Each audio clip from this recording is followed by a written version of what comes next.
right, YouTubers, welcome back. We're going to get into the third part of our series, Distance Hack. Small adjustments to make to get yourself more distance. This is going to have to do a lot with the wrist and your angle on your throws. And so it's basically the difference between this and how to really get that angle correct. If you're a new player and you have a lot of trouble skying the disc, then this is going to speak directly to you. So we're going to get into it and show you some throws.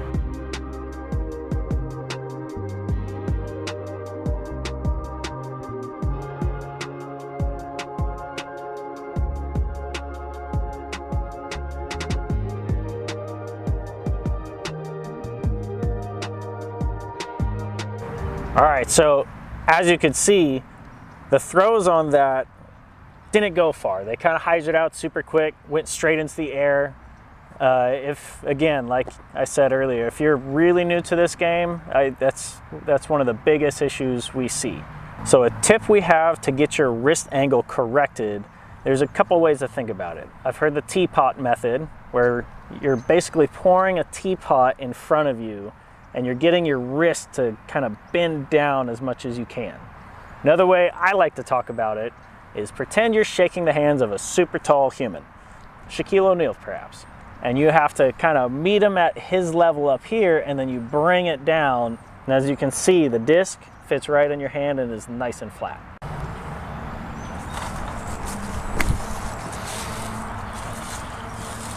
So now that we've seen kind of the power of changing your wrist angle, we're gonna kind of get into what it looks like when a newbie becomes experienced but keeps that bad habit. And so what you see quite often in that is their wrist, again, is a little nose up.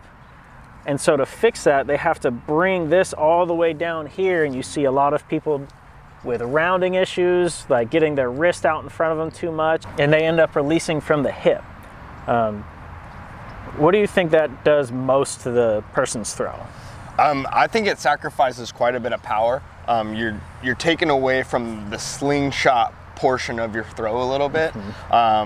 Personally, for me, I think of when I put my arm like this, there's quite a bit of tension and not a lot of room to create whip. Where if it's more of a backhanded motion, you got a lot more room to work with here, and it creates a lot more surface to spin the disc and create more spin on it. Yeah, I've compared it quite a few times to a trebuchet. I think trebuchets work really, if you're not experienced with a trebuchet, because I'm somewhat nerdy, it's that catapult that has kind of the whip action to it. And so if that rope is more static and isn't quite as flexible, it only has so much room to get that whip. But as soon as you turn it like this, like Jared was saying, now you have the ability to get a lot of whip. And it makes me keep my elbow up just automatically. When instead like this, again, you were talking about, it brings my aiming point down a little lower, and I agree with that. Just that quick adjustment of more of a backhanded motion, my elbow just automatically comes up with it. And so we're gonna show you some shots of what that looks like, and that way you can see how it affects your throw, and also kind of just some close-ups of where that release point is on your body, so you can kind of figure out if you fit that mold or not and need this kind of help.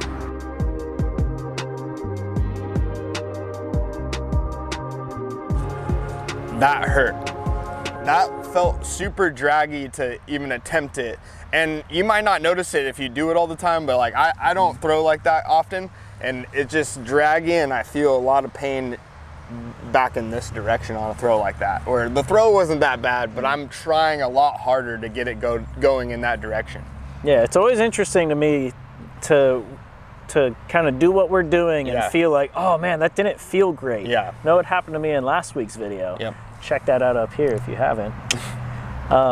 But one of the bigger benefits of good form is, honestly, it's supposed to feel right, feel like a smooth dance kind of maneuver, and not too many draggy points, not too much like a lot of times when I say give it whip, you know, it needs to have whip, people will stop themselves and you'll end up hurting your elbow a little bit. where the idea of whipping it is good, but it's control. Continuing the motion and having control of your body. Yeah, absolutely.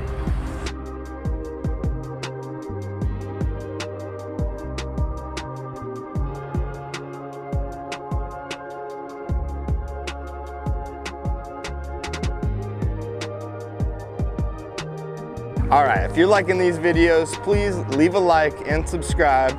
Let us know if these videos are helping you out. Follow us into the podcast room where we get a little more in detail about these throws and these tips that we're giving you. Follow us. All right. Welcome to the podcast room. We are back in here to kind of get into detail about what the wrist angle does when it's incorrect compared to when it is correct.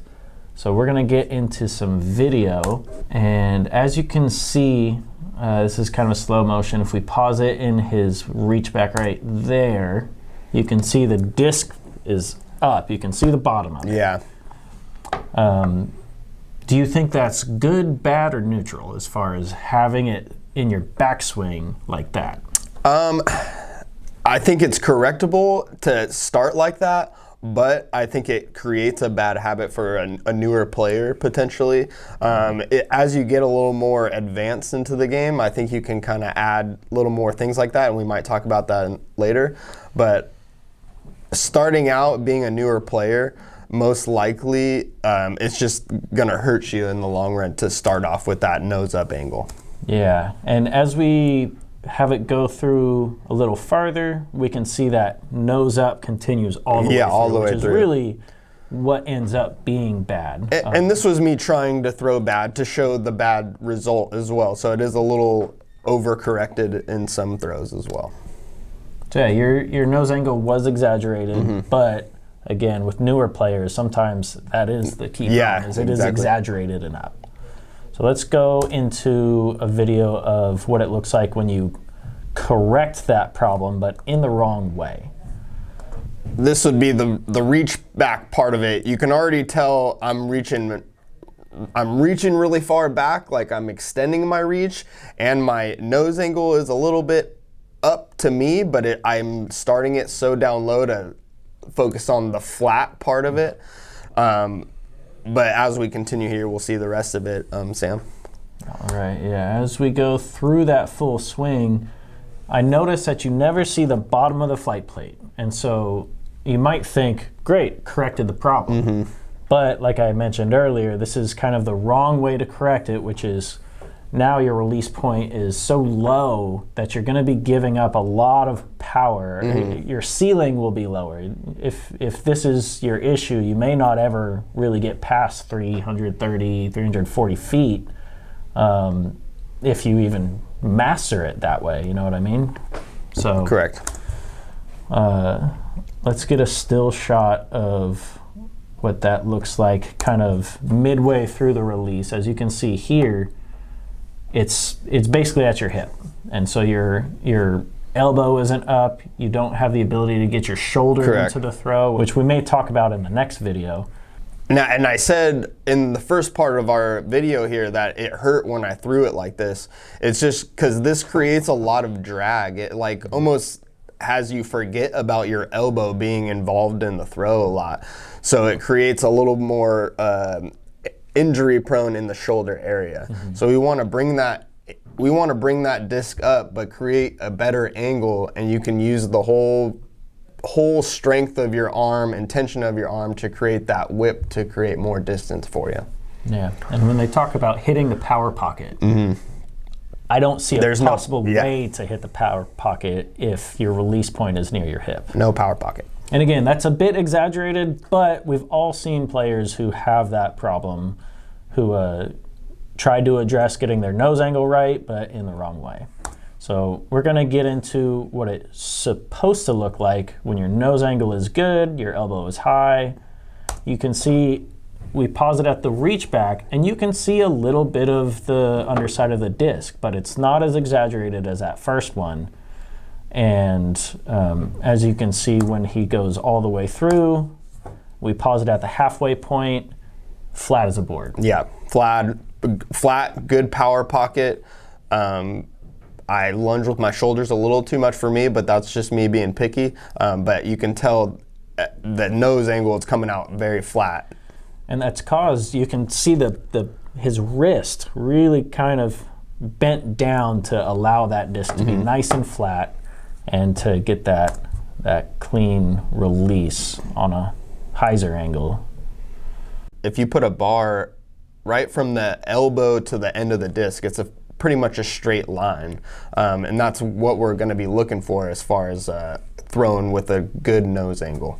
So here we are. Let's take a look at one last good version of our throw all the way out and just see the speed of the disc and everything that's right about it, creating a lot more distance on our disc. And the nose angle was just perfect the whole way through. Now, I do want us to take a minute to talk about kind of the benefits that can come from having the nose angle be high rather than board flat for some of our more advanced players. And so the thing that comes to mind for me specifically is throwing an overstable disc nice and high and having it stall out at your target rather than having kind of more of a spike hyzer.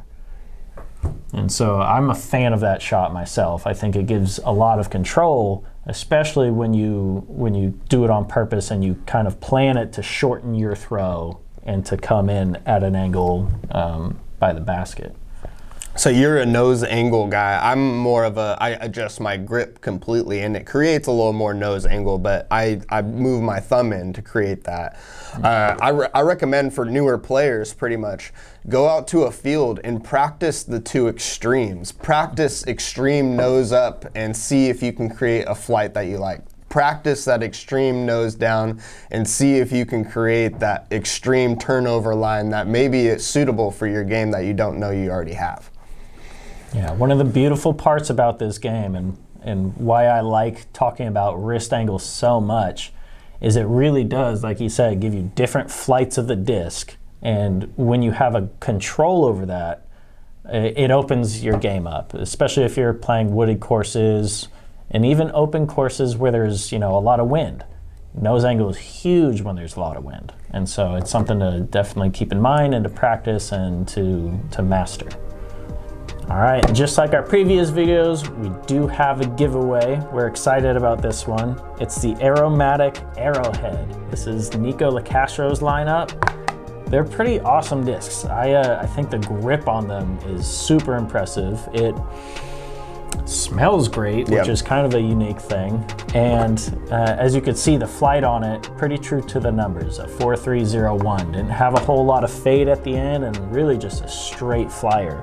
So I think it can fit into your game whether you're in the woods or whether you're in the open. It's got the right amount of stability in it. To get this disc in your hands, subscribe, like, and leave a comment saying red or blue.